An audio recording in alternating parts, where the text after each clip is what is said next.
Meet the tiny detectives. They may be small, but they have big questions and they know just where to find the answers. Within the pages of a book, of course, just like this one. Come dive in and join the fun. Cressida Cowell, the tiny detectives. Do spiders have pets? Meet the tiny detectives. The tiny detectives are very little indeed. They are also very curious. That's why they live in a bookcase, because even the littlest of people can find answers to big questions if they dive into a book. And that is exactly what the tiny detectives do best.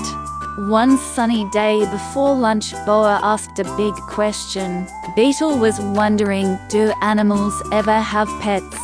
Said Bo, the littlest in the tiny family. Beetle was Bo's pet beetle. Beetle can't ask that question, because Beetle can't talk. Said Ollie, who was the eldest child, so he thought he knew best. Yes, he can, said Bo. You just have to speak the beetle language. That's silly. And of course animals don't have pets, said Ollie. Only humans do that. Come on, tiny detectives, said Mum. Let's jump into a book and find out the answer. So the tiny detectives climbed to the top of the bookcase and opened a book called Jungles of Peru. Mum wound the red story thread around her waist so they could get back out of the book when they reached the end of their adventure. And they leapt right into the heart of the story, where the jungle was busy with life. Oh, an adorable dotted humming frog was hopping along the jungle floor. It's so sweet. Let's make it a pet, said Tiger, jumping beside it. Beetle looked a bit anxious. He thought there was only room for one pet in the tiny family. Suddenly a praying mantis landed on the ground behind them. The praying mantis wasn't looking for a pet. The praying mantis was looking for lunch. The tiny detectives were so busy admiring the frog, only Beetle noticed the creature. He made loud strumming noises with his legs to warn everyone, but only Bo understood the beetle language, so only Bo turned around. Beetle is telling us to run away, shouted Bo. As the praying mantis flew after the frog, the tiny detectives ran. Run!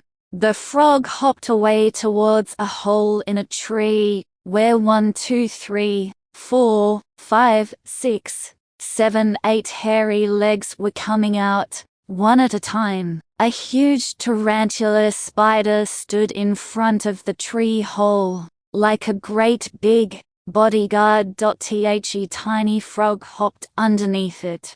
The praying mantis took one look at the tarantula and flew away. Wow, said Ollie in amazement. I think this frog could be the pet of a tarantula. Tarantulas are not as scary as people think, said Mum, as the spider wandered back peacefully into the hole. Their bite is not much worse for humans than a bee sting, and they make wonderful homes, said Tiger admiringly, peering inside the hole in the tree. The tarantula had decorated its burrow with weaves of silver silk. There was a silk cocoon full of spider eggs. A cheeky little ant rushed in and tried to steal one, but the dotted humming frog frightened the ant away. And that's why the tarantula keeps the frog as a pet, said Dad with satisfaction. So animals do have pets, said Mum. The case is solved. And you do speak the beetle language, Bo admitted Ollie. I'm sorry I didn't believe you.